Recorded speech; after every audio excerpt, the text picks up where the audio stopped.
Prior to July 14, 1789, Paris and its citizens were growing with resentment towards the unjust monarchy and legal system. Many hardships were faced, and they were ready to stand up and fight for what they believed in. There was no better place to officially start the revolution but the Bastille prison.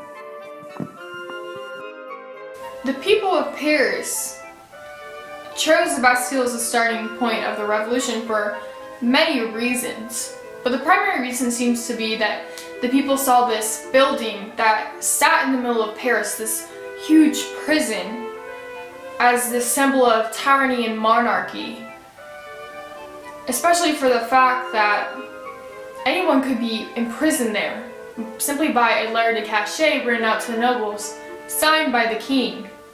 This allowed for the imprisonment of anyone for any particular reason. As put by Cornelius de Ronneville, a former prisoner in the Bastille who wrote a poem, "Mortals be frightened by this image of hell. A tyrant rules here. The devil is his slave. For Satan punishes only the guilty." But Berneville may cut down innocence herself. The large, apparent symbol of tyranny only reminded the citizens of the evil aristocracy and sent fear into them. The Parisians began to dig in and join together as a team under the common goal: take down the Bastille, take down the tyranny. A mob of roughly 1,000 revolutionaries gathered around the Bastille midday of July 4th with a mixture of homemade weapons and some real guns that they had acquired from previous riots of the city's armories. Now, the revolutionary side consisted of angry, inexperienced, untrained civilians against this military-trained governor, Bernard Jourdan de Launay. The two sides fought for quite a time when Delaunay and the revolutionary leaders tried to strike an agreement. After several more hours of fighting, Delaunay decided to surrender in the belief that he would remain unharmed in that the revolutionaries would simply take the prisoners from the Bastille without any further conflict.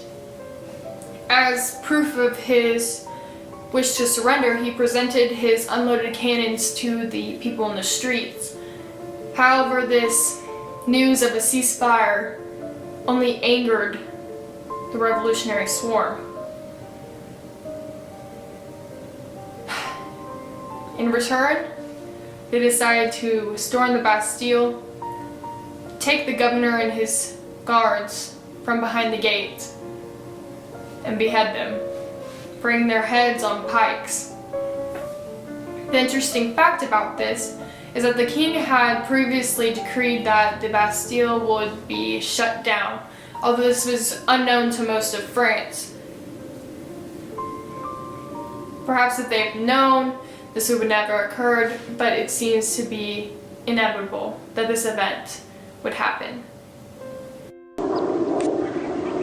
My husband led the men and I led the women. What? Women can kill as well as men can when the place is taken. We all fought together for 4 long hours, and then finally the guards surrendered like the cowards they are. Ha! We rushed in and brought justice. I fought hard with my axe and my knife for what I believed in.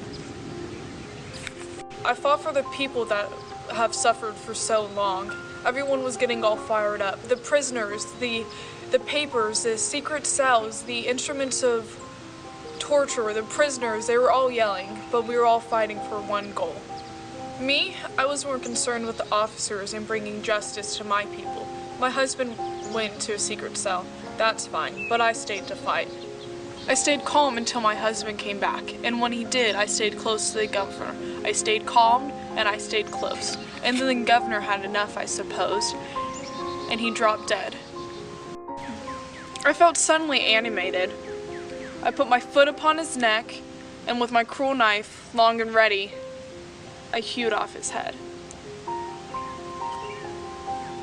The revolution we had worked so hard preparing for had finally begun. Delaunay was stabbed many times and beheaded. His head was paraded around the street on a pike, while other officials' bodies hung from the lamppost. Roughly 100 people were killed, but triumphantly, all prisoners were freed. All 7 of the prisoners who were in the Bastille were released after the storming. The prisoners consisted of 2 who were mentally insane, 4 who were in for counterfeiting, and 1 who was in for debauchery.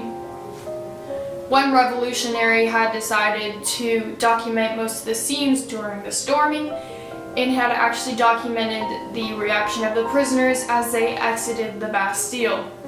These poor fellows were in transport of pleasure and could scarcely realize they were not the dupes of a dream, soon to be dispelled.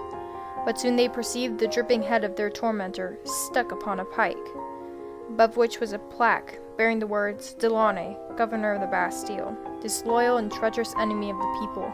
At this sight, tears of joy flowed from their eyes, and they raised their hands to the skies to bless their first moments of liberty.